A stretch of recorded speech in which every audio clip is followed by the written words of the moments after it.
तो स्वागत है आपका हमारे YouTube चैनल पर। मेरा नाम दीपक कुमार है और मैं आज से आपको मैथमेटिक्स यानी गणित पढ़ाऊंगा। आज का हमारा टॉपिक है परसेंटेज यानी प्रतिशतता। सबसे पहले हम ये जान लें कि परसेंटेज होता क्या है, प्रतिशतता का मतलब क्या है। तो हमारा जो परसेंटेज है, ये प्रतिशतता है, ये दो शब्दों से मिलकर बना है। यह पर प्लस सेंट, या हिंदी में अगर हम देखें तो यह है प्रति प्लस प्रतिशत, परसेंट। अब सेंट का मतलब ये एक फ्रेंच वर्ड है जिसका मतलब होता है 100। फ्रेंच में 100 को सेंट कहते हैं। तो पर सेंट और शत ये हमारा हिंदी या संस्कृत का वर्ड है, इसका मतलब भी क्या होता है 100। इसे कहते हैं हम शताब्दी। तो 100 साल का जो पीरियड है, जो 100 साल की अवधि होती है, उसे हम क्या कहते हैं शताब्दी। अब हर एक पर का मतलब है हर यानी एवरी, प्रति। तो हर 100 पर कोई वैल्यू जब काउंट की जाएगी तो उस वैल्यू को हम क्या कहेंगे प्रतिशत। जैसे कि अगर 100 पर 1 है तो इसका मतलब क्या है 1%। ठीक है, 1%। मान लो अगर 20 है 400 पर, ठीक है 400। तो अगर इस 20 को 400 यानी हर एक 100 में बांट दिया जाए तो हर एक 100 को कितना मिलेगा, है ना। 400 में हमारे पास, तो 20 में बांटना है तो कितना हो जाएगा 5, यानी हर एक 100 को कितना मिलेगा 5। तो वही क्या हो गया 5%। तो प्रतिशत का मतलब यह है कि 100 पर कितना होगा, यानी अगर नीचे 100 है बटे में 100 है तो उसके ऊपर जो भी वैल्यू है वो उतने ही प्रतिशत है। ठीक है, अगर मुझे 100% लिखना है तो 100% का मतलब क्या है कि जब बटे में 100 है और उसके ऊपर भी 100 है, यानी 100 में से 100 को हम क्या कहेंगे 100% कहेंगे, है ना। इसको हम एक और तरीके से लिख सकते हैं 1, यानी 1 अपने आप में 100% को रिप्रेजेंट करता है, प्रदर्शित करता है। 1 का मतलब क्या हो गया 100%, 1 का मतलब क्या हो गया 100%। अब अगला सवाल दिमाग में यह आना चाहिए कि प्रतिशतता क्यों, हमें प्रतिशतता की या परसेंटेज की जरूरत क्यों है। तो उसके लिए हम एक एग्जांपल देख लेते हैं। दरअसल प्रतिशतता कंपैरिजन के लिए, तुलना के लिए इस्तेमाल किया जाता है। अब तुलना कैसे करेंगे वो समझना है कि कब तुलना के लिए प्रतिशत की जरूरत पड़ेगी। जैसे कि एक कोई बच्चा है, कोई स्टूडेंट है, उसके 60 में से 30 नंबर है। वहीं भी एक स्टूडेंट है, उसके 1000 में से 200 नंबर है। अब अगर नंबर को कंपेयर करें तो ए के कितने नंबर आए 30, वहीं बी के कितने नंबर आ गए 200। अब देखने में हमें क्या लग रहा है, देखने में तो हमें लग रहा है कि 200 नंबर तो 30 से बहुत ज्यादा है। लेकिन यहाँ पर परेशानी ये है कि ए का जो आधार था नंबर लाने का, या हम ये कह रहे हैं कि उसके जो टोटल मार्क्स थे वो कितने थे 60 थे, लेकिन बी 200 मार्क्स लाया 1000 में से। अब 60 और 1000 में बहुत बड़ा फर्क है। तो इस आधार पर ये कहना कि भाई 30 नंबर कम है और 200 नंबर ज्यादा है तो बी के नंबर ज्यादा है, यहाँ पर जो कि तुलना कठिन है, यहाँ पर कंपैरिजन करना थोड़ा मुश्किल है। तो हमें किस टूल की मदद लेनी पड़ेगी, वो टूल हमें गणित ने दिया है परसेंटेज। तो यहाँ पर ऐसी कंडीशन में जहां पर हमें इस तरह से तुलना करनी पड़े, जहां पर हमारे पास वैल्यू कैसी है फ्रैक्शनल है ना, भिन्न के रूप में है, तो वहां पर हमें आवश्यकता पड़ेगी किसकी, प्रतिशतता की। और प्रतिशतता इतना महत्वपूर्ण टॉपिक है कि इसे पूरे गणित की रीढ़ कहा जा सकता है। ऐसा कोई टॉपिक नहीं है जिसमें प्रतिशतता की आवश्यकता हमें ना पड़े। अब हमें क्या करना होगा, हम इन्हें चेंज करेंगे प्रतिशत में। ठीक है, अभी थोड़ी देर पहले मैंने क्या बताया कि एक क्या होता है 100% होता है। ठीक है, और साथ ही साथ मैंने ये भी बताया कि ये फ्रैक्शन है 30 नंबर 60 में से, अगर 100 में से आते तो कितने होते। तो ये पता लगाने के लिए हम क्या करेंगे, हम इसे 1 से गुणा कर देंगे। 100 गुणा करने का मतलब ये है कि 100% का कितना हिस्सा है, भिन्न का मतलब होता है कि वो फ्रैक्शनल वैल्यू है, वो एक भाग है, किसी भी पूर्ण वैल्यू का भाग है। पूर्ण वैल्यू कितनी है? 100%। कोई भी चीज वैल्यू अगर पूरी है तो वो कितनी होगी, कितनी कहलाएगी? 100% कहलाएगी। तो 30/60 का प्रतिशत निकालना हो तो हम उसमें 1 की गुणा कर लेते हैं, और 1 की गुणा करने पर कोई फर्क पड़ता तो नहीं है, ये हमने से कह रहे हो कि ये 100% है। अब इन्हें काटूंगा तो मेरे पास आ जाएगा 50%, यानी ए के जो अंक हैं वो कितने हैं? 50% अंक हैं। वहीं बी के अगर अंकों को हम निकालें, 100 से गुणा करें तो कितने मार्क्स आ जाएंगे? 20%। अब दिखने के लिए वो 200 थे, लेकिन प्रतिशतता में जब हमने देखा तो परसेंटेज हो गया 20% है, जबकि ए के मार्क्स जो 30 दिखाई दे रहे थे वो कितने हैं? 50%। अब तुलना करना हमारे लिए कैसे हो गया? आसान हो गया। तो 50% सीधी सी बात है 20% से कैसा है? बहुत ज्यादा अधिक है, 30% अधिक है। तो ए के मार्क्स कैसे आए? 20 से ज्यादा आए। तो तुलना अगर हमें करनी हो आंकड़ों की, वहां पर हमें आवश्यकता होगी प्रतिशतता की। अब अगली बात जो हम डिस्कस करेंगे वो है आधार का महत्व, यानी इंपोर्टेंस ऑफ बेस। अभी थोड़ी देर पहले हमने देखा कि जैसे 30 मार्क्स आए 60 में और 200 मार्क्स आए 1000 में से। अब यहाँ पर ये निर्धारित करना है कि कितने प्रतिशत मार्क्स आएंगे, कि निर्धारण किसके आधार पर होगा कि मार्क्स कितने में से आए, 60 में से आए, 1000 में से आए। इसमें बड़ा इंपोर्टेंस रोल प्ले किया। तो बेस ये डिसाइड करेगा कि परसेंटेज कितना होगा, है ना। वही 30 मार्क्स अगर मैं 40 में से ले आता तो ये 75% हो जाता, लेकिन 60 में से लाया तो ये 50%।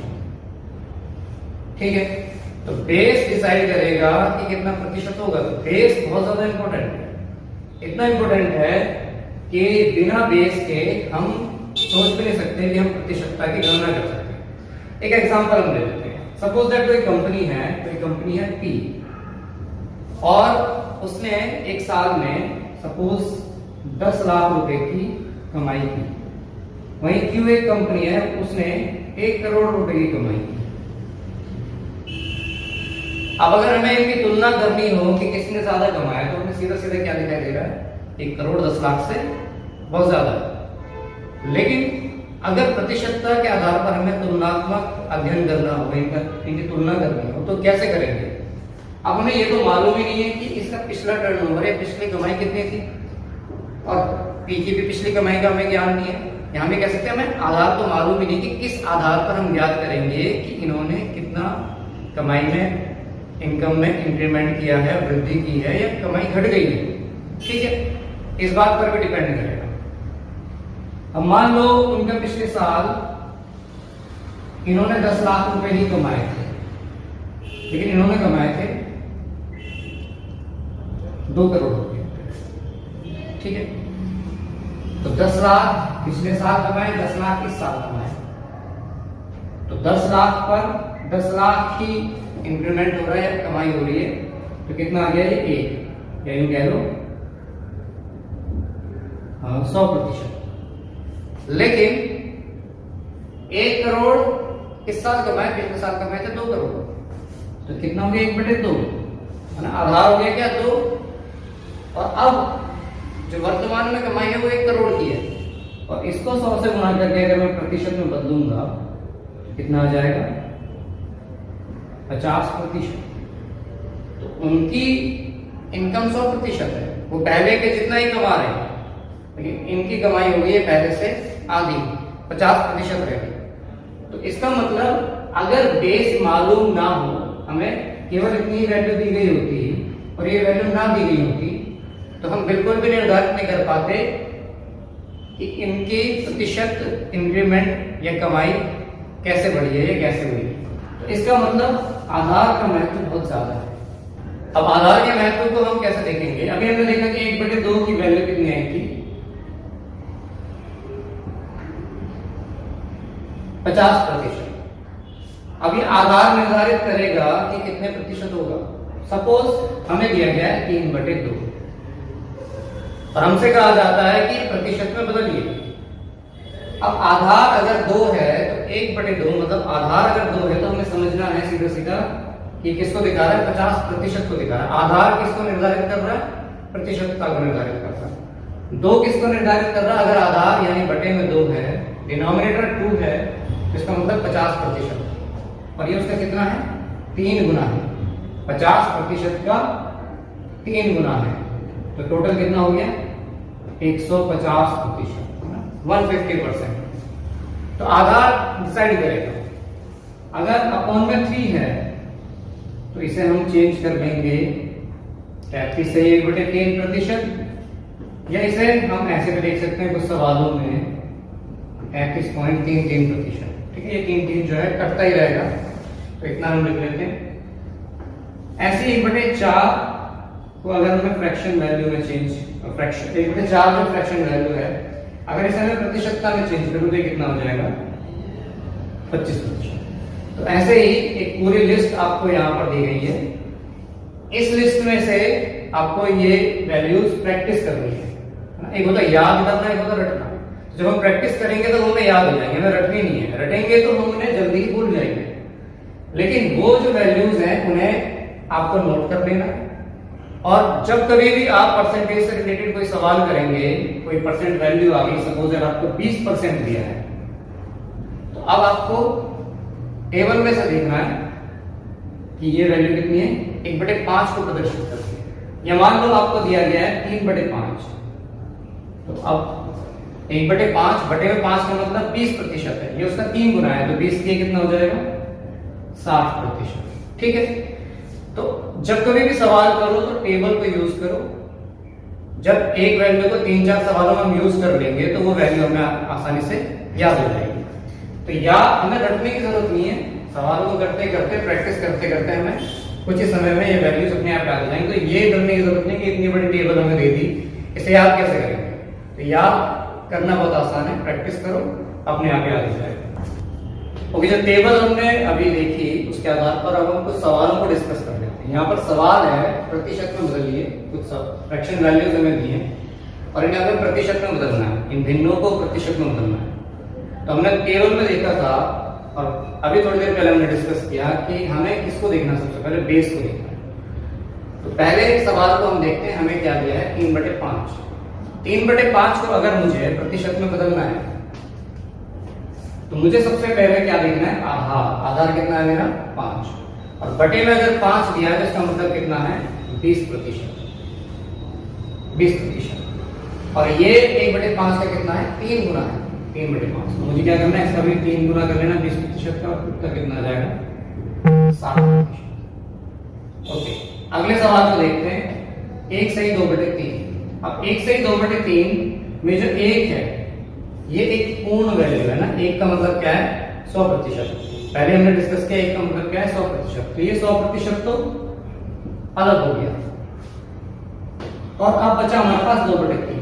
तो 1/3 का मतलब क्या होता है, ये दुगना है 1/3 का, और 1/3 का अर्थ है 33.33%। तो 2 से गुणा करेंगे तो 100 ये हो गए, और 66 कितने, तो ये हो गए 166.66%, या ऐसे भी हमें दिया हो सकता है 166.67%। ठीक है, 7/9। अब 1/9 का अर्थ क्या है, 1/9 का अर्थ है 11 सही 1/9%, और ये हो गया इसका 7 गुना। 7/9 हो गया इसका 7 गुना। अब 7 गुना हम जब करेंगे 7 से मल्टीप्लाई करेंगे तो मल्टीप्लाई 2 करना है ना, मल्टीप्लाई 2 चीजें होंगी, एक तो ये क्वोशंट और एक होगा इसका अंश, यानी कि न्यूमरेटर। इन दोनों को हम मल्टीप्लाई करेंगे, एक तो 11 को मल्टीप्लाई करेंगे और 1 को मल्टीप्लाई करेंगे।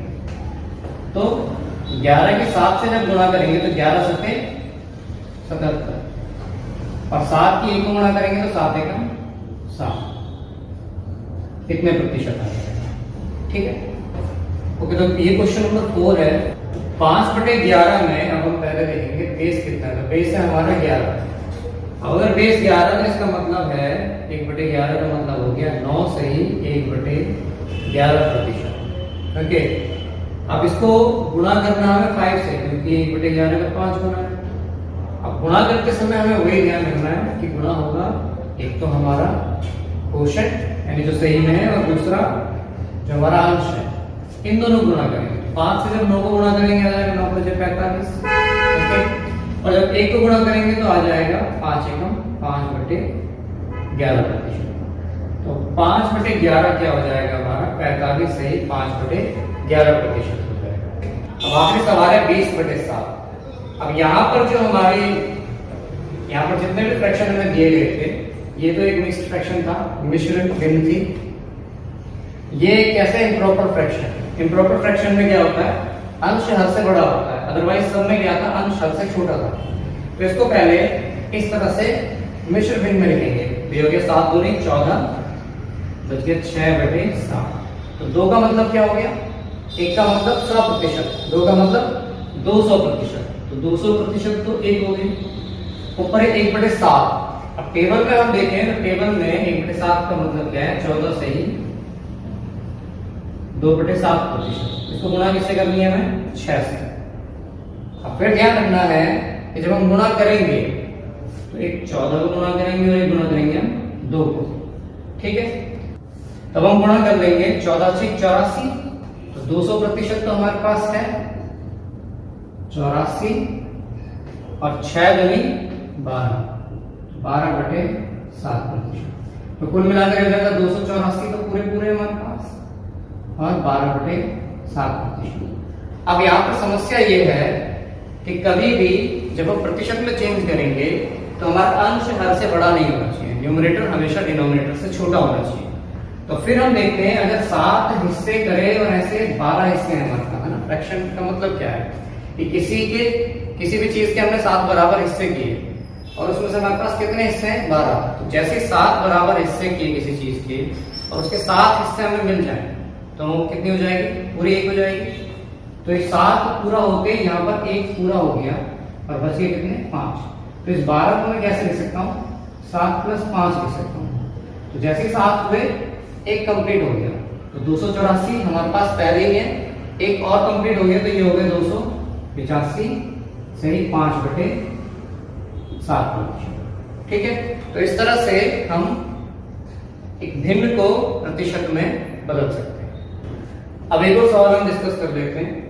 पिछले सवाल में हमने भिन्नों को प्रतिशत में बदला था, इस बार हमें प्रतिशत में वैल्यूज दी हैं और इन्हें हमें भिन्न में बदलना है, यानी फ्रैक्शन वैल्यू में चेंज करना है।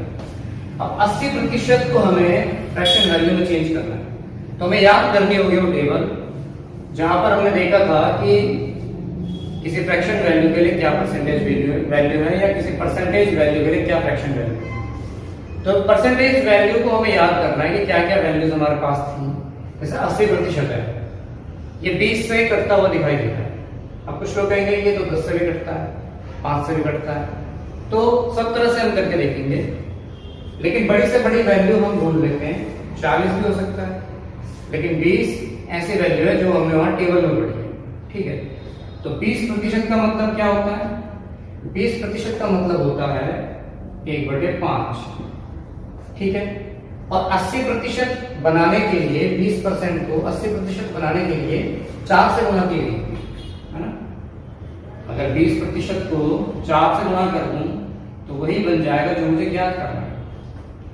ठीक है, यानी 80% 20% का 4 गुना है। तो 1/5 जो कि 20% को ही दिखाने का एक फ्रैक्शनल मेथड है, तो उसको भी हम 4 से गुणा करेंगे तो 80% में बदल जाएगा।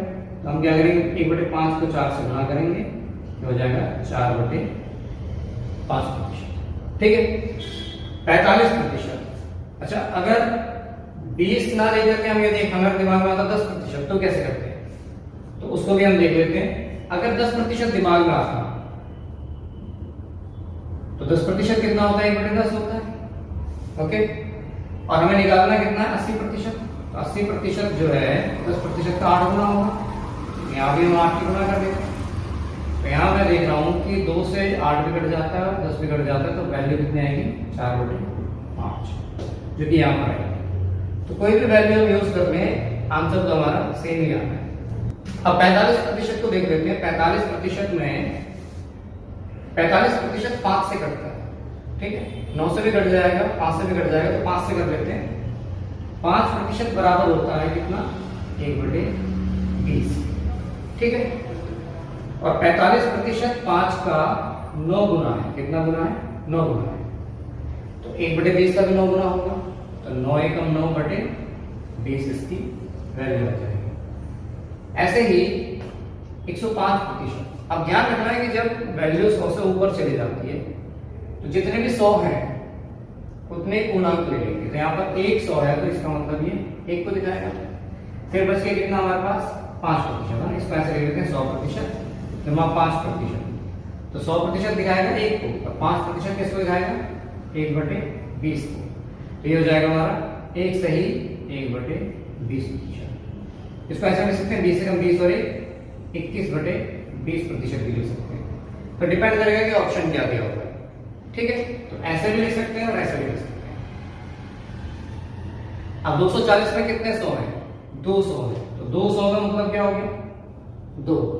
और 40% क्या हो गया, 40% जो है 20% का 2 गुना है, और 20% होता कितना है, 1/5 होता है। तो 1/5 का 2 गुना कितना हो जाएगा, 2 एकम 2/5। तो 240% की फ्रैक्शनल वैल्यू क्या हो जाएगी, 2 सही 2/5%। एक आखिरी सवाल है, 533 सही 1/3%। अब 533 में कितने 100 है, 500 है, 5 तो ये हो गए। अब 5 जैसे इसमें से हटा 500 में से, तो बचिए 33 सही 1/3%। और टेबल में देखेंगे दूसरे वैल्यू में दिए 33 सही 1/3% का मतलब क्या होता है, 1/3। तो 533 सही 1/3% का मतलब क्या हो जाएगा, 5 सही 1/3। ओके।